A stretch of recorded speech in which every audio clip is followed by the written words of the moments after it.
اللہ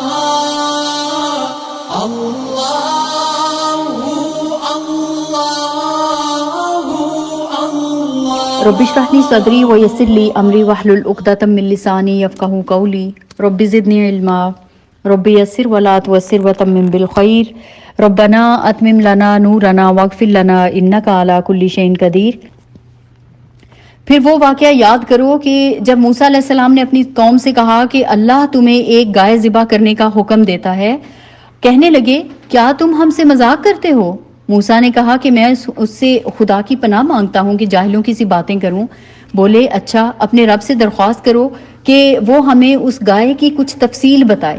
موسیٰ نے کہا کہ اللہ کا ارشاد ہے کہ وہ ایسی گائے ہونی چاہیے جو نہ بوڑھی ہو نہ بچیا بلکہ اوسط عمر کی ہو، لہٰذا جو حکم دیا جاتا ہے اس کی تعمیل کرو۔ پھر کہنے لگے اپنے رب سے یہ اور پوچھ دو کہ اس کا رنگ کیسا ہو۔ موسیٰ نے کہا وہ فرماتا ہے زرد رنگ کی گائے ہونی چاہیے جس کا رنگ ایسا شوخ ہو کہ دیکھنے والوں کا جی خوش ہو جائے۔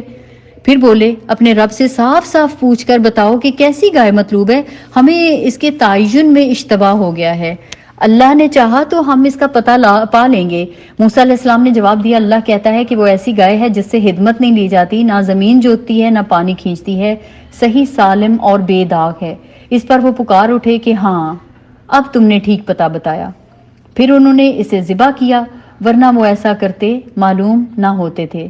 دیکھیں چونکہ ان لوگوں کو اپنی ہمسایہ قوموں سے گائے کی عظمت اور تقدیس جو ہے، یعنی پہلے انہوں نے کیا کیا تھا، بچڑا بنا لیا تھا نا، وہ ایک محبت تھی ان کے دلوں میں، تو یہاں پہ جو ہے نا وہ نہیں چاہتے تھے کہ وہ گائے ذبح کریں، لیکن ان کو حکم دیا گیا تھا۔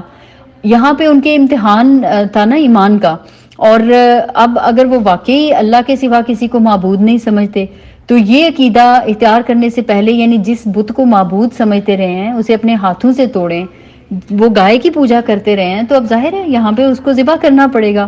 تو یہ امتحان بڑا کڑا امتحان تھا، دلوں میں پوری طرح ایمان بھی اترا ہوا نہیں تھا، تو اس لیے انہوں نے ٹالنے کی کوشش کی اور ڈیٹیلز پوچھنا شروع ہو گئے، اور جتنی تفصیلات پوچھتے گئے اتنے ہی وہ پھر پھنستے چلے گئے، یہاں تک کہ آخرکار اسی خاص قسم کی سنہری گائے پر، جسے اس زمانے میں اسپیشلی نا پرستش کے لیے مختص کیا جاتا تھا، تو ایسے سمجھ لیں کہ جیسے انگلی رکھ کر بتا دیا گیا کہ اس کو ذبح کرنا ہے۔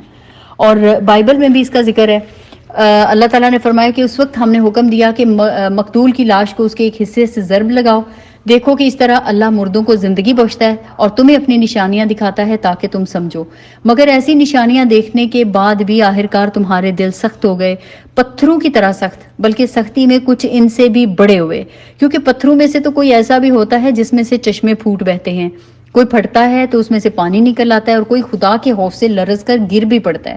اللہ تمہارے کرتوتوں سے بے خبر نہیں ہے۔ اے مسلمانوں، اب کیا ان لوگوں سے تم یہ توقع رکھتے ہو کہ یہ تمہاری دعوت پر ایمان لے آئیں گے؟ حالانکہ ان میں سے ایک گروہ کا شیوا یہ رہا ہے کہ اللہ کا کلام سنا اور پھر خوب سمجھ بوجھ کر دانستہ اس میں تحریف کی۔ محمد صلی اللہ علیہ وآلہ وسلم اللہ پر ایمان لانے والوں سے ملتے ہیں تو کہتے ہیں کہ ہم بھی انہیں مانتے ہیں، اور جب آپس میں ایک دوسرے سے یہ لوگ ایک دوسرے سے تخلیہ کی بات چیت ہوتی ہے، یعنی جب یہ محمد رسول اللہ صلی اللہ علیہ وسلم پر ایمان جو لا چکے ہیں نا، ان سے ملتے ہیں تو کیا کہتے تھے؟ ہم انہیں مانتے ہیں۔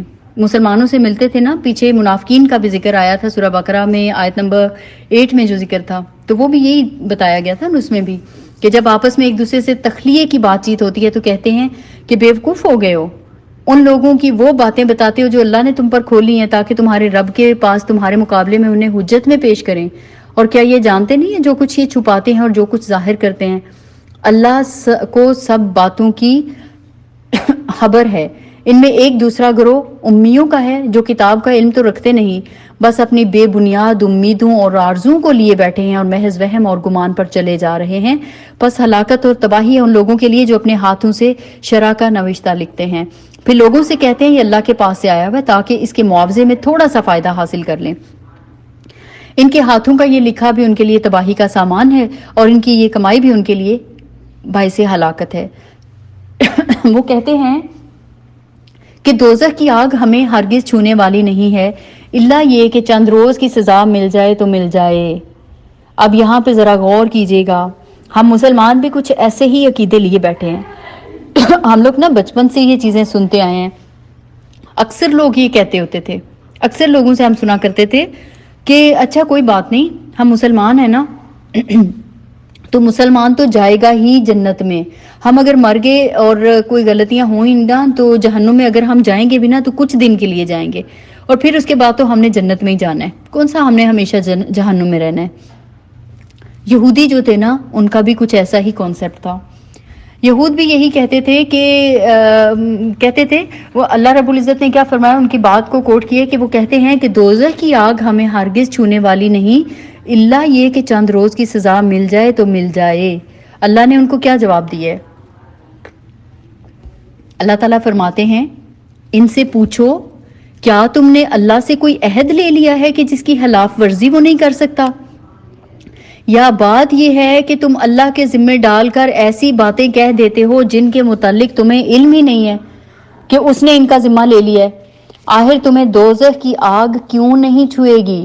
جو بھی بدی کمائے گا اور اپنی خطا کاری کے چکر میں پڑا رہے گا وہ دوزخی ہے اور دوزخ ہی میں وہ ہمیشہ رہے گا.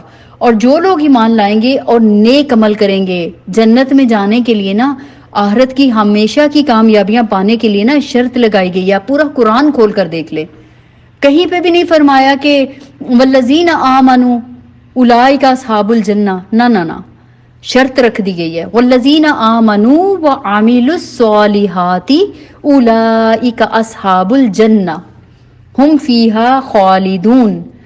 شرط رکھ دی گئی ہے. ایمان لانا کافی نہیں ہے، ایمان لانے کے ساتھ ساتھ نیک اعمال بھی کرنے ہیں. ایسا نہیں کہ ایمان لے آئے، کلمہ پڑھ لیا، اب دنیا جہان کے گناہ کما لو، دنیا جہان کی نافرمانیاں کر لو، جنت تمہاری ہے. اللہ نے ایسا تم سے کوئی وعدہ نہیں کیا. شرط رکھی گئی ہے کہ آمنوا وعملوا الصالحات اولئک اصحاب الجنۃ ہم فیہا خالدون.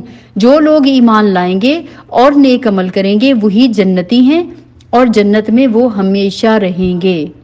یاد کرو اسرائیل کی اولاد سے ہم نے پختہ عہد لیا تھا کہ اللہ کے سوا کسی کی عبادت نہ کرنا، ماں باپ کے ساتھ، رشتہ داروں کے ساتھ، یتیموں اور مسکینوں کے ساتھ نیک سلوک کرنا.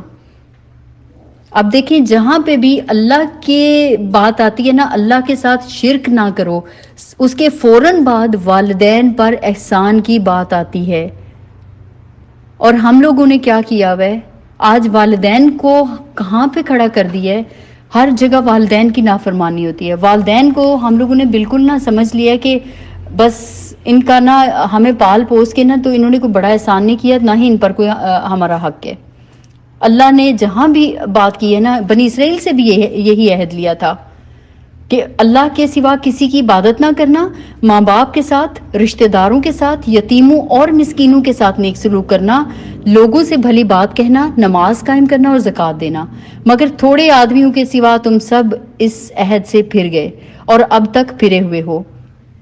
پھر ذرا یاد کرو، ہم نے تم سے مضبوط عہد لیا تھا کہ آپس میں ایک دوسرے کا خون نہ بہانا اور نہ ایک دوسرے کو گھر سے بے گھر کرنا. تم نے اس کا اقرار کیا تھا، تم خود اس پر گواہ ہو. مگر آج وہی تم ہو کہ اپنے بھائی بندوں کو قتل کرتے ہو، اپنی برادری کے کچھ لوگوں کو بے ہانما کر دیتے ہو، ظلم اور زیادتی کے ساتھ ان کے خلاف جتھے بندیاں کرتے ہو، اور جب وہ لڑائی میں پکڑے ہوئے تمہارے پاس آتے ہیں تو ان کی رہائی کے لیے فدیے کا لین دین کرتے ہو. یعنی جتنا جو ہے نا دل کرتا ہے نا، یا جہاں پہ اپنی عزت باندھی ہوتی ہے وہاں پہ تو اللہ کا حکم مان لیا، لیکن باقی چیزوں میں اللہ کے احکامات کی صریح خلاف ورزی کر دی. ٹھیک ہے، پہلے خود نقصان پہنچایا، پہلے ان کے دوسروں کے ساتھ مل کے ان کے خلاف لڑائیاں لڑیں، ان کو گھروں سے بے گھر کیا، اور جب لڑائیوں میں وہ قیدی بن کر آئے تو فدیہ دے کے ان کو یہ کہہ کے چھڑایا کہ بھئی ہمیں نا ہمارے دین میں حکم دیا گیا ہے، ٹھیک ہے، کہ قیدیوں کی رہائی کا بندوبست کرو اور اپنے بھائیوں کو جو ہے نا قید سے چھڑاؤ. تو ہم اللہ کا حکم مان رہے ہیں. اللہ فرما رہے ہیں حالانکہ انہیں ان کے گھروں سے نکالنا ہی سرے سے تم پر حرام تھا، تو کیا تم کتاب کے ایک حصے پر ایمان لاتے ہو اور دوسرے حصے کے ساتھ کفر کرتے ہو؟ پھر تم میں سے جو لوگ ایسا کریں ان کی سزا اس کے سوا اور کیا ہے کہ دنیا کی زندگی میں ذلیل و خوار ہو کر رہیں اور آخرت میں شدید ترین عذاب کی طرف پھیر دیے جائیں. اللہ ان حرکات سے بے خبر نہیں ہے جو کچھ تم کر رہے ہو. اللہ تعالیٰ فرماتے ہیں تو کیا تم کتاب کے ایک حصے پر ایمان لاتے ہو اور دوسرے حصے کے ساتھ کفر کرتے ہو؟ پھر تم میں سے جو لوگ ایسا کریں ان کی سزا اس کے سوا اور کیا ہے کہ دنیا کی زندگی میں ذلیل و خوار ہو کر رہیں اور آخرت میں شدید ترین عذاب کی طرف پھیر دیے جائیں۔ اللہ ان حرکات سے بے خبر نہیں ہے جو تم کر رہے ہو۔ یہ وہ لوگ ہیں جنہوں نے آخرت بیچ کر دنیا کی زندگی خرید لی ہے۔ کیونکہ جب بھی دیکھیے ایک رول ہے، آپ ایک چیز جو ہے وہ لینی ہوتی ہے نا تو اس کے بدلے میں کچھ نہ کچھ دینا پڑتا ہے۔ آپ بازار میں بھی جائیں گے نا کچھ خریدنے کے لیے تو بدلے میں کچھ نہ کچھ آپ کو دینا پڑتا ہے۔ تو جب آپ کو دنیا خریدنی ہے تو اس کے بدلے میں کیا کر رہے ہیں؟ آخرت جو ہے وہ بیچ رہے ہیں۔ تو اللہ نے فرمایا کہ لہٰذا نہ ان کی سزا میں کوئی تخفیف ہوگی اور نہ انہیں کوئی مدد پہنچ سکے گی۔ ہم نے موسیٰ کو کتاب دی، اس کے بعد پہ در پہ رسول بھیجے، آخر کار عیسیٰ ابن مریم کو روشن نشانیاں دے کر بھیجی اور روح پاک سے ان کی مدد کی۔ پھر یہ تمہارا کیا ڈھنگ ہے کہ جب بھی کوئی رسول تمہاری خواہشات نفس کے خلاف کوئی چیز لے کر تمہارے پاس آیا تو تم نے اس کے مقابلے میں سرکشی ہی کی، کسی کو جھٹلایا، کسی کو قتل کر ڈالا۔ وہ کہتے ہیں ہمارے دل محفوظ ہیں۔ نہیں، اصل بات یہ ہے کہ ان کے کفر کی وجہ سے ان پر اللہ کی پھٹکار پڑی ہے، اس لیے وہ کم ہی ایمان لاتے ہیں۔ اور اب جو ایک کتاب اللہ کی طرف سے ان کے پاس آئی ہے اس کے ساتھ ان کا کیا برتاؤ ہے؟ باوجود یہ کہ وہ کتاب اس کتاب کی تصدیق کرتی ہے جو ان کے پاس پہلے سے موجود تھی، باوجود یہ کہ اس کی آمد سے پہلے وہ خود کفار کے مقابلے میں فتح اور نصرت کی دعائیں مانگا کرتے تھے، مگر جب وہ چیز آ گئی جسے وہ پہچان بھی گئے تو انہوں نے اسے ماننے سے انکار کر دیا۔ اللہ کی لعنت ان منکرین پر، کیسا برا ذریعہ ہے جس سے یہ اپنے نفس کی تسلی حاصل کرتے ہیں کہ جو ہدایت اللہ نے نازل کی ہے اس کو قبول کرنے سے صرف اس ضد کی بنا پر انکار کر رہے ہیں کہ اللہ نے اپنے فضل سے اپنے جس بندے کو خود چاہا نواز دیا، لہٰذا اب یہ غضب بالائے غضب کے مستحق ہو گئے ہیں اور ایسے کافروں کے لیے سخت ذلت آمیز سزا مقرر ہے۔ جب ان سے کہا جاتا ہے کہ جو کچھ اللہ نے نازل کیا ہے اس پر ایمان لاؤ تو وہ کہتے ہیں ہم تو صرف اس چیز پر ایمان لاتے ہیں جو ہمارے ہاں یعنی نسل اسرائیل میں اتری ہے۔ اس دائرے کے باہر جو کچھ آیا ہے اسے ماننے سے وہ انکار کرتے ہیں، حالانکہ وہ حق ہے اور اس تعلیم کی تصدیق اور تائید کر رہا ہے جو ان کے ہاں پہلے سے موجود تھی۔ اچھا ان سے کہو اگر تم اس تعلیم ہی پر ایمان رکھنے والے ہو جو تمہارے ہاں آئی تھی تو اس سے پہلے اللہ کے ان پیغمبروں کو جو خود بنی اسرائیل میں پیدا ہوئے تھے کیوں قتل کرتے رہے؟ یعنی ایک تو وہ دعویٰ کر رہے ہیں نا، وہ کیا کہتے ہیں، نہیں ہم اس کتاب پر ایمان نہیں لائیں گے، ہم تو جو ان سے پہلے جو رسول آئے تھے نا ہم ان پر ایمان رکھتے ہیں، جو پہلے کتابیں آئی تھی نا ہم ان پر ایمان رکھتے ہیں۔ تو اللہ تعالیٰ نے ان کو یہاں پہ جواب دیا ہے کہ کہتے تو ہو، دعوے تو کر رہے ہو، لیکن دیکھو یہ کتاب جو ہے وہ انہی کتابوں کی تو تصدیق کر رہی ہے، تو پھر تمہیں ماننے میں کیا انکار ہے؟ تو اگر جو تم دعوے کر رہے ہو اس میں سچے ہو تو تم تو وہ ہو کہ جو اپنے ہی نبیوں کو قتل بھی کرتے رہے ہو، اپنے ہی نبیوں کو نقصان پہنچاتے رہے ہو۔ تمہارے پاس موسیٰ کیسی کیسی روشن نشانیاں لے کر ساتھ آیا، پھر بھی تم ایسے ظالم تھے کہ اس کے پیٹھ موڑتے ہی بچڑے کو معبود بنا بیٹھے۔ پھر ذرا اس میثاق کو یاد کرو جو طور کو تمہارے اوپر اٹھا کر ہم نے تم سے لیا تھا۔ ہم نے تاکید کی تھی کہ جو ہدایات ہم دے رہے ہیں ان کی سختی کے ساتھ پابندی کرو اور کان لگا کر سنو۔ تمہارے اسلاف نے کہا کہ ہم نے سن لیا مگر مانیں گے نہیں، اور ان کی باطل پرستی کا یہ حال تھا کہ دلوں میں ان کے بچڑا ہی بسا ہوا تھا۔ کہو اگر تم مومن ہو تو یہ عجیب ایمان ہے جو ایسی بری حرکات کا تمہیں حکم دیتا ہے۔ ان سے کہو کہ اگر واقعی اللہ کے نزدیک آخرت کا گھر تمام انسانوں کو چھوڑ کر صرف تمہارے ہی لیے مخصوص ہے تب تو پھر تمہیں چاہیے کہ موت کی تمنا کرو، اور اگر تم اپنے اس خیال میں سچے ہو اور یقین جانو کہ یہ کبھی اس کی تمنا نہیں کریں گے، اس لیے کہ اپنے ہاتھوں جو کچھ کما کر انہوں نے وہاں بھیجا ہے اس کا تقاضا یہی ہے کہ یہ وہاں جانے کی تمنا ہی نہ کریں۔ اللہ ان ظالموں کے حال سے خوب واقف ہے، تم انہیں سب سے بڑھ کر جینے کا حریص پاؤ گے۔ جو دنیا دار ہوتا ہے نا، جس کو دنیا سے محبت ہوتی ہے، اس کو یہ بھی یقین ہوتا ہے کہ میں نے جانا ہے نا تو میں کیونکہ ہوں یہ ہوں وہ ہوں اور میں نے تو جنت میں ہی جانا ہے، لیکن وہ کبھی بھی نہیں چاہے گا کہ مجھے موت آ جائے۔ یہی ان کا بھی حال تھا۔ ایک طرف تو وہ دعوے کر رہے تھے کہ جنت صرف ہمارے لیے، جنت میں تو ہم نہیں جانا ہے، اگر دوزخ میں گئے بھی چند دن کی سزا بھگت کے جنت میں چلے جائیں گے۔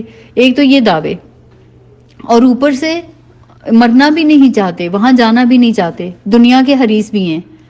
تو اللہ تعالیٰ فرمانے حتیٰ کہ یہ اس معاملے میں مشرکوں سے بھی بڑے ہوئے ہیں، ان میں سے ایک ایک شخص یہ چاہتا ہے کہ کسی طرح 1000 برس جیے، حالانکہ لمبی عمر بہرحال اسے عذاب سے تو دور نہیں پھینک سکتی۔ جیسے کچھ اعمال یہ کر رہے ہیں، اللہ تو انہیں دیکھ ہی رہا ہے۔ ان سے کہو کہ جو کوئی جبرائیل سے عداوت رکھتا ہو اسے معلوم ہونا چاہیے کہ جبرائیل نے اللہ ہی کے اذن سے یہ قرآن تمہارے قلب پر نازل کیا ہے، جو پہلے آئی ہوئی کتابوں کی تصدیق اور تائید کرتا ہے اور ایمان لانے والوں کے لیے ہدایت اور کامیابی کی بشارت بن کر آیا ہے۔ آپ جسٹ امیجن کریں کہ یہ جو بنی اسرائیل ہیں، یہود و نصارہ ہیں، یہ حضرت جبرائیل علیہ السلام کو اپنا دشمن سمجھتے ہیں۔ یہ کہتے ہیں کہ یہ جو نبوت ہے نا، یہ تو بنی اسرائیل میں آنی تھی، اور جبرائیل جو ہے نا یہ جان بوجھ کر بنی اسماعیل میں جو ہے نبوت لے کر آئے ہیں۔ ایک تو دشمنی کی یہ ریزن تھی، اس لیے وہ حضرت جبرائیل کے دشمن بنے ہوئے تھے۔ یعنی آپ دیکھیں، اگر تم واقعی اللہ پر ایمان رکھتے ہو، تمہیں پتہ ہے کہ جو نبی آتے ہیں وہ اللہ کے اذن سے آتے ہیں، نبوت صرف اللہ کے حکم سے اور اللہ کی رضا سے، اللہ کے اذن سے عطا کی جاتی ہے، تو پھر یہ کیسے ممکن ہے کہ حضرت جبرائیل جو ہیں وہ اپنی مرضی سے نبوت کسی کو دے دیں؟ ٹھیک ہے، ایک تو ان کی دشمنی کی یہ ریزن تھی۔ دوسرا، ان میں جتنے عذاب آتے تھے نا، تو وہ کہتے ہیں کہ حضرت جبرائیل وہ لے کے آتے تھے، تو دیٹس وائی وہ حضرت جبرائیل کو اپنا دشمن سمجھتے تھے۔ یعنی جو اصل چیز تھی نا اس کو جاننے کی کوشش ہی نہیں کرتے تھے کہ یہ کس کے حکم سے عذاب لے کے آتے تھے، کون تھا جو کہ ہمیں عذاب دے رہا تھا۔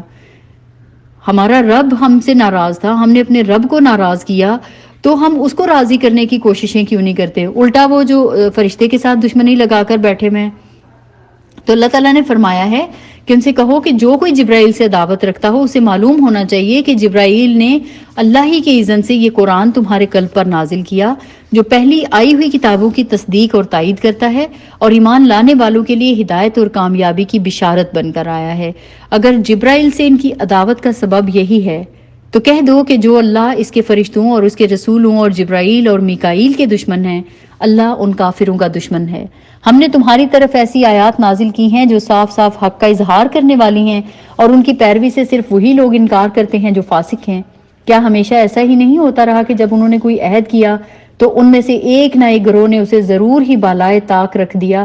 بلکہ ان میں سے اکثر ایسے ہی ہیں جو سچے دل سے ایمان نہیں لاتے، اور جب ان کے پاس اللہ کی طرف سے کوئی رسول اس کتاب کی تصدیق اور تائید کرتا ہوا آیا جو ان کے ہاں پہلے سے موجود تھی، تو ان اہل کتاب میں سے ایک گروہ نے کتاب اللہ کو اس طرح پسے پش ڈالا گویا کہ وہ کچھ جانتے ہی نہیں، اور لگے ان چیزوں کی پیروی کرنے جو شیاطین سلیمان کی سلطنت کا نام لے کر پیش کیا کرتے تھے، حالانکہ سلیمان نے کبھی کفر نہیں کیا۔ اب یہاں پہ شیاطین سے مراد جو ہے وہ شیاطین جن اور شیاطین انس دونوں ہو سکتے ہیں، اور دونوں ہی یہاں مراد ہیں۔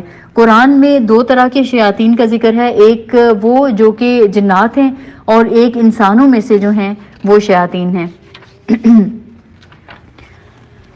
کفر کے مرتکب تو وہ شیاطین تھے جو لوگوں کو جادوگری کی تعلیم دیتے تھے، وہ پیچھے پڑے اس چیز کے جو بابل میں دو فرشتوں ہاروت اور ماروت پر نازل کی گئی تھی، حالانکہ وہ فرشتے جب بھی کسی کو اس کی تعلیم دیتے تھے تو پہلے صاف طور پر متنبہ کر دیا کرتے تھے کہ دیکھو ہم محض ایک آزمائش ہیں، تو کفر میں مبتلا نہ ہو۔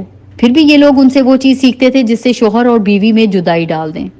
اب یہ چیز دیکھیں کہ جادو کی منڈی میں نا جو سب سے زیادہ چیز کی مانگ ہوتی ہے، جو چیز سب سے زیادہ بکتی ہے، وہ کیا تھی کہ کوئی ایسا عمل مل جائے، کوئی ایسا تعویذ مل جائے جسے ایک بندہ جو ہے نا وہ دوسرے کی بیوی کو توڑ دے اور اپنے اوپر عاشق کر لے، یا دو میاں بیوی میں لڑائی جھگڑا ڈال دے۔ عورتیں جا کے نا بعض اپنے بیٹوں اور بہوؤں میں لڑائی جھگڑے ڈلوانے کے لیے یا ان میں آپس میں جدائی ڈلوانے کے لیے جو ہے وہ جادو ٹونے کرتی۔ لوگ اس موسٹلی جو ہے سب سے زیادہ جادو جو کیا جاتا نا وہ اسی مقصد کے لیے کیا جاتا تھا۔ اب یہ ایسا رشتہ ہے، یعنی کس قدر بدترین چیز ہے نا۔ تو ایک قوم کے افراد کا سب سے زیادہ دیکھیں دلچسپ مشغلہ جو ہے وہ بیسیکلی بہت ہی غلط چیز کے پرائی عورتوں سے افیئرز چلانا، کسی جو نکاح میں ہے کوئی خاتون کسی کے، اس کو اس کے شوہر سے توڑ کر اپنانا یا اپنے اوپر جو ہے وہ اپنے ساتھ لگا لینا یا اس کے ساتھ مطلب کچھ ایسا افیئر چلا لینا۔ تو ازدواجی تعلقات بیسیکلی انسانی تمدن کی جڑ ہیں۔ عورت اور مرد کے تعلقات کی جو درستی ہے نا یہ پورے انسانی تمدن کی درستی ہے، اور اگر ان دو یعنی میاں بیوی میں اگر رشتہ خراب ہو جاتا ہے نا تو پورا خاندان اس کی پکڑ میں آتا ہے، یا کہہ لیں گے پورا معاشرہ اس سے متاثر ہو جاتا ہے، تو وہ شخص بدترین مفسد ہے جو میاں بیوی کے رشتے میں درار ڈالتا ہے۔ حدیث میں آتا ہے کہ ابلیس اپنے مرکز سے زمین کے ہر گوشے میں اپنے ایجنٹ روانہ کرتا ہے، اور جب وہ ایجنٹس واپس آ کر اپنی اپنی کاروائیاں سناتے ہیں، کوئی کہتا ہے میں نے فلاں فتنہ برپا کیا، کوئی کہتا ہے میں نے فلاں شر کھڑا کیا، ابلیس ہر ایک سے کہتا جاتا ہے کہ تو نے کچھ نہیں کیا، تو نے کچھ نہیں کیا۔ پھر ایک آتا ہے اور اطلاع دیتا ہے کہ میں ایک عورت اس کے شوہر میں جدائی ڈال کر آیا ہوں، تو یہ جب سنتا ہے نا ابلیس تو اس کو گلے سے لگا لیتا ہے اور کہتا ہے کہ تو کام کر کے آیا ہے۔ اب اگر اس حدیث پر غور کریں نا تو یہ بات اچھی طرح سے سمجھ میں آتی ہے کہ بنی اسرائیل کی آزمائش کو جو فرشتے بھیجے گئے تھے انہیں کیوں حکم دیا گیا کہ عورت اور مرد کے درمیان جدائی ڈالنے کا عمل جو ہے ان کے سامنے پیش کریں۔ بیسیکلی یہی ایک پیمانہ تھا جس سے ان کے اخلاقی زوال کو جو ہے نا وہ ٹھیک ٹھیک ناپا جا سکتا تھا۔ تو فرمایا گیا ہے کہ یہ لوگ ان سے وہ چیز سیکھتے تھے جس سے شوہر اور بیوی میں جدائی ڈال دیں۔ ظاہر تھا کہ اذن الہی کے بغیر وہ اس ذریعے سے کسی کو بھی ضرر نہیں پہنچا سکتے تھے، لیکن اس کے باوجود وہ ایسی چیز سیکھتے تھے جو خود ان کے لیے نفع بخش نہیں بلکہ نقصان دہ تھی، اور انہیں خوب معلوم تھا کہ جو اس چیز کا خریدار بنا اس کے لیے آخرت میں کوئی حصہ نہیں ہے۔ کتنی بری متاع تھی جس کے بدلے میں انہوں نے اپنی جانوں کو بیچ ڈالا، کاش انہیں معلوم ہوتا۔ اگر وہ ایمان اور تقوی اختیار کرتے تو اللہ کے ہاں اس کا جو بدلہ ملتا وہ ان کے لیے زیادہ بہتر تھا، کاش انہیں خبر ہوتی۔ اے لوگوں جو ایمان لائے ہو، رائنا نہ کہا کرو بلکہ انظر نہ کہو اور توجہ سے بات سنو۔ اب یہاں پہ یہ جو ذکر ہے نا، بیسیکلی یہودی جو ہیں جب رسول اللہ صلی اللہ علیہ وسلم کی مجلس میں آتے تو اپنے سلام اور کلام میں ہر ممکن طریقے سے اپنے دل کا جو غبار تھا نا اس کو نکالنے کی کوشش کرتے۔ نبی اکرم صلی اللہ علیہ وسلم جب بھی کچھ کہتے نا، یہ زو مانی جملے بولتے، زو مانی الفاظ کہتے، زور سے کچھ کہتے اور کبھی زیر لب یعنی آہستہ سے کچھ کہہ دیتے تھے۔ تو بیسیکلی ان کا مقصد رسول اللہ صلی اللہ علیہ وسلم کی توہین کرنا ہوتا تھا۔ تو قرآن میں آگے چل کر کافی مثالیں بیان کی گئی ہیں۔ یہاں پہ جس خاص لفظ کا استعمال ہے جسے مسلمانوں کو روکا گیا ہے وہ بیسیکلی ایک زو مانی جملہ تھا، ایک لفظ تھا۔ جب نبی صلی اللہ علیہ وسلم کی گفتگو کے دوران یہودیوں کو کبھی یہ کہنے کی ضرورت پیش آتی نا کہ ٹھہریے ذرا ہمیں یہ بات سمجھ لینے دیں، تو وہ رائنا کہتے تھے۔ اب اس کا ظاہری مطلب کیا ہوتا تھا، ذرا ہماری رعایت کریں، ہماری بات سن لیں، لیکن بیسیکلی اس میں نا اور بھی میننگ تھے۔ یعنی عبرانی میں اس سے ملتا جلتا ایک لفظ تھا کہ سن تو بہرا ہو جائے۔ عربی میں اس کے ایک معنی تھے صاحب رعونت یا جاہل یا احمق۔ تو گفتگو میں یہ ایسے موقع پر بھی بولا جاتا تھا جب یہ کہنا ہو کہ تم ہماری سنو تو ہم تمہاری سنیں گے۔ تو ذرا اگر زبان کو تھوڑا سا لچک دے کر بولا جائے نا تو رائنا بھی بنا لیا جاتا، یعنی اس کا مطلب ہے اے ہمارے چرواہے۔ تو مقصد ان کا نبی صلی اللہ علیہ وسلم کی توہین کرنا ہوتا تھا۔ تو اسی لیے مسلمانوں کو حکم دیا گیا کہ تم اس لفظ کے استعمال سے پرہیز کرو، اس کی بجائے انظر نہ کہا کرو، یعنی ہماری طرف توجہ فرمائیے، ہمیں سمجھ لینے دیجیے۔ یعنی فرمایا کہ توجہ سے بات کو سنو۔ یہودیوں کو جو ہے نا بار بار یہ کہنے کی ضرورت کیوں پیش آئی کہ وہ نبی صلی اللہ علیہ وسلم کی بات پر توجہ نہیں کرتے تھے، اور آپ صلی اللہ علیہ وسلم کی بات کے دوران ہی اپنے خیالات میں الجھے رہتے، ادھر ادھر سوچتے رہتے، اور ایسی ہی جو ہے فضول چیزیں سوچتے کہ کس طریقے سے ہم آپ صلی اللہ علیہ وسلم کی توہین کر سکیں۔ تو فرمایا کہ تمہیں غور سے نبی کی باتیں سننی چاہیے تاکہ یہ کہنے کی ضرورت ہی پیش نہ آئے۔ تو فرمایا کہ یہ کافر تو عذاب علیم کے مستحق ہیں، یہ لوگ جنہوں نے دعوت حق کو قبول کرنے سے انکار کر دیا، ہاں اہل کتاب میں سے ہوں یا مشرک ہوں، ہرگز یہ پسند نہیں کرتے کہ تمہارے رب کی طرف سے تم پر کوئی بھلائی نازل ہو، لیکن اللہ جس کو چاہتا ہے اپنی رحمت کے لیے چن لیتا ہے، اور وہ بڑا فضل فرمانے والا ہے۔ ہم اپنی جس آیت کو منسوخ کر دیتے ہیں یا بھلا دیتے ہیں اس کی جگہ اسے بہتر لاتے ہیں یا کم از کم ویسی ہی۔ کیا تم جانتے نہیں ہو کہ اللہ ہر چیز پر قدرت رکھتا ہے؟ کیا تمہیں خبر نہیں ہے کہ زمین اور آسمانوں کی فرما روائی اللہ ہی کے لیے ہے اور اس کے سوا کوئی تمہاری خبر گیری کرنے اور تمہاری مدد کرنے والا نہیں ہے؟ پھر کیا تم اپنے رسول سے اس قسم کے سوالات اور مطالبے کرنا چاہتے ہو جیسے اس سے پہلے موسیٰ سے کیے جا چکے ہیں؟ حالانکہ جس شخص نے ایمان کی روش کو کفر کی روش سے بدل لیا ہو وہ راہ راست سے بھٹک گیا۔ اہل کتاب میں سے اکثر لوگ یہ چاہتے ہیں کہ کسی طرح تمہیں ایمان سے پھیر کر پھر کفر کی طرف پلٹا لے جائیں، اگرچہ حق ان پر ظاہر ہو چکا ہے، لیکن اپنے نفس کے حسد کی بنا پر تمہارے لیے ان کی یہ خواہش ہے اس کے جواب میں تم عفو درگزر سے کام لو یہاں تک کہ اللہ خود ہی اپنا فیصلہ نافذ کر دے۔ مطمئن رہو کہ اللہ تعالیٰ ہر چیز پر قدرت رکھتا ہے۔ نماز قائم کرو اور زکوٰۃ دو۔ تم اپنی عاقبت کے لیے جو بھلائی کما کر آگے بھیجو گے اللہ کے ہاں اسے موجود پاؤ گے۔ جو کچھ تم کرتے ہو وہ سب اللہ کی نظر میں ہے۔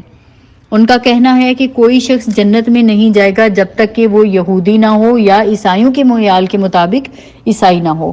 یعنی یہودی سمجھتے ہیں کہ جنت میں صرف ہم نے جانا ہے، ہاں جو لوگ باقی سب کو چھوڑ کے نا یہودی ہو جاتے ہیں وہ جنت میں جائیں گے۔ عیسائی کیا دعویٰ کرتے ہیں کہ کوئی بھی جنت میں نہیں جائے گا، صرف ہم جائیں گے۔ تو اللہ فرماتے ہیں یہ ان کی تمنائیں ہیں۔ ان سے کہو اپنی دلیل پیش کرو اگر تم اپنے دعوے میں سچے ہو۔ دراصل نہ تمہاری کچھ خصوصیت ہے نہ کسی اور کی۔ حق یہ ہے کہ جو بھی اپنی ہستی کو اللہ کی اطاعت میں سونپ دے اور عملاً نیک روش پر چلے اس کے لیے اس کے رب کے پاس اس کا اجر ہے، اور ایسے لوگوں کے لیے کسی خوف یا رنج کا کوئی موقع نہیں ہے۔ یہودی کہتے ہیں عیسائیوں کے پاس کچھ نہیں، عیسائی کہتے ہیں یہودیوں کے پاس کچھ نہیں ہے، حالانکہ دونوں ہی کتاب پڑھتے ہیں۔ اور اسی قسم کے دعوے ان لوگوں کے بھی ہیں جن کے پاس کتاب کا علم ہی نہیں ہے۔ یہ اختلافات جن میں یہ لوگ مبتلا ہیں ان کا فیصلہ اللہ قیامت کے روز کرے گا۔ اور اس شخص سے بڑھ کر ظالم کون ہوگا جو اللہ کے معبودوں میں سے اس کے نام کی یاد سے روکے اور ان کی ویرانی کے در پہ ہو۔ ایسے لوگ اس قابل ہیں کہ ان کی عبادت گاہوں میں قدم نہ رکھیں اور وہاں جائیں بھی تو ڈرتے ہوئے جائیں۔ یعنی آپ دیکھیں کہ بجائے اس کے کہ عبادت گاہیں اس قسم کے ظالم لوگوں کے قبضے میں ہوں، اقتدار میں ہوں اور یہ ان کے متولی ہوں، ہونا کیا چاہیے کہ خدا پرست اور خدا ترس جو لوگ ہیں ان کے ہاتھوں میں اقتدار ہو، وہی عبادت گاہوں کے متولی رہیں۔ اور اس سے کیا ہوگا کہ شریر لوگ اگر وہاں جائیں گے بھی تو انہیں خوف ہوگا کہ شرارت کریں گے تو سزا ملے گی۔ پھر یہاں پہ ایک اور طرف بھی اشارہ ہے کہ کفار مکہ کے اس ظلم کی طرف انہوں نے اپنی قوم کے ان لوگوں کو جو اسلام لا چکے تھے بیت اللہ میں عبادت کرنے سے روک دیا تھا، تو یہ اس طرف بھی جو ہے وہ اشارہ ہے۔ اللہ تعالیٰ کیا فرما رہے ہیں کہ ان کے لیے تو دنیا میں رسوائی ہے اور آخرت میں عذاب عظیم۔ مشرق اور مغرب سب اللہ کے ہیں، جس طرف بھی تم رخ کرو گے اسی طرف اللہ کا رخ ہے۔ اللہ بڑی وسعت والا اور سب کچھ جاننے والا ہے۔ اب یہ جو یہاں پہ ہے یعنی اللہ نہ شرقی ہے نہ غربی، وہ تمام سمتوں اور مقاموں کا مالک ہے، لیکن خود کسی سمت یا کسی مقام میں مقید نہیں ہے۔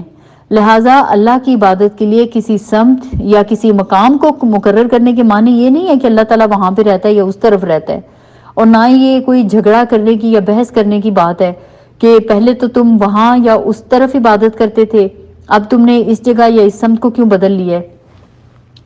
تو اللہ کیا بتایا کہ اللہ بڑی وسعت والا اور سب کچھ جاننے والا ہے، یعنی اللہ تعالیٰ محدود، تنگ دل یا تنگ نظر نہیں ہے جیسا کہ تم لوگوں نے اپنے اوپر قیاس کر کے اس کو سمجھ رکھا ہے۔ اللہ کی خدائی جو ہے نا وہ بہت وسیع ہے، تو وہ جانتا ہے کہ کون سا بندہ کہاں کس وقت کس نیت سے اللہ کو یاد کر رہا ہے۔ اللہ تعالیٰ فرماتے ہیں کہ ان کا قول ہے کہ اللہ نے کسی کو بیٹا بنایا۔ اللہ پاک ہے ان باتوں سے۔ اصل حقیقت یہ ہے کہ زمین اور آسمانوں کی تمام موجودات اس کی ملک ہیں، سب کے سب اس کے مطیع فرمان ہیں۔ وہ آسمانوں اور زمین کا موجد ہے اور جس بات کا وہ فیصلہ کرتا ہے اس کے لیے بس یہ حکم دیتا ہے کہ ہو جا، اور وہ ہو جاتی ہے۔ نادان کہتے ہیں کہ اللہ خود ہم سے بات کیوں نہیں کرتا یا کوئی نشانی ہمارے پاس کیوں نہیں لے آتی۔ ایسی ہی باتیں ان سے پہلے لوگ بھی کیا کرتے تھے اور ان سب اگلے پچھلے گمراہوں کی ذہنیتیں ایک جیسی ہیں۔ یقین لانے والوں کے لیے تو ہم نشانیاں صاف صاف نمایاں کر چکے ہیں۔ اس سے بڑھ کر نشانی کیا ہوگی کہ ہم نے تم کو علم حق کے ساتھ خوشخبری دینے والا، ڈرانے والا بنا کر بھیجا۔ اب جو لوگ جہنم سے رشتہ جوڑ چکے ہیں ان کی طرف سے تم ذمہ دار اور جواب دہ نہیں ہو۔ یہودی اور عیسائی تم سے ہرگز راضی نہیں ہوں گے جب تک تم ان کے طریقے پر نہ چلنے لگو۔ صاف کہہ دو کہ راستہ بس وہی ہے جو اللہ نے بتایا ہے، ورنہ اگر اس علم کے بعد جو تمہارے پاس آ چکا ہے اور تم نے ان کی خواہشات کی پیروی کی تو اللہ کی پکڑ سے بچانے والا کوئی دوست اور مددگار تمہارے لیے نہیں ہے۔ جن لوگوں کو ہم نے کتاب دی ہے وہ اسے اس طرح پڑھتے ہیں جیسا کہ پڑھنے کا حق ہے، وہ اس پر سچے دل سے ایمان لاتے ہیں، اور جو اس کے ساتھ کفر کا رویہ اختیار کرے وہی اصل میں نقصان اٹھانے والے ہیں۔ اے بنی اسرائیل، یاد کرو میری وہ نعمت جس سے میں نے تمہیں نوازا تھا، اور یہ کہ میں نے تمہیں دنیا کی تمام قوموں پر فضیلت دی تھی۔ اور ڈرو اس دن سے جب کوئی کسی کے ذرا کام نہ آئے گا، نہ کسی سے فدیہ قبول کیا جائے گا، نہ کوئی سفارش ہی قبول ہوگی، نہ کوئی سفارش یہ آدمی کو فائدہ دے گی اور نہ مجرموں کو کہیں سے کوئی مدد مل سکے گی۔ اب یہاں پہ بنی اسرائیل کا جو تذکرہ ہے وہ یہاں پہ مکمل ہوا آیت نمبر 123 تک۔ آج تک کی کلاس کے لیے اگر کوئی بھی کوشچن ہے، کوئی چیز سمجھ نہیں آئی ہے، بہت ویسے واضح آیات تھیں، بہت واضح احکامات تھے، مجھے اور آپ سب کو اس میں جائزہ لینا ہے عید کے لیے کیا جو ہے وہ لیسن وہ لینے ہیں۔ اللہ تعالی ہم سب کو عمل کی توفیق عطا فرمائے، اللہ تعالی ہم سب سے جو ہے وہ اپنے دین کا کام لے لے اور ہماری نسلوں کو قیامت تک کے لیے صدقہ جاریہ بنا دے۔ آج کی کلاس کے حوالے سے کوئی بھی کویشچن ہوا تو گروپ میں کویشچن کر دیجئے، میں وہیں پہ آنسر کر دوں گی۔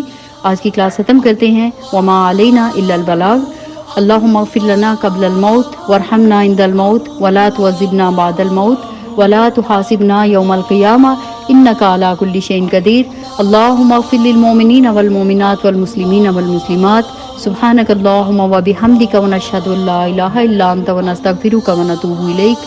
السلام علیکم ورحمۃ اللہ وبرکاتہ۔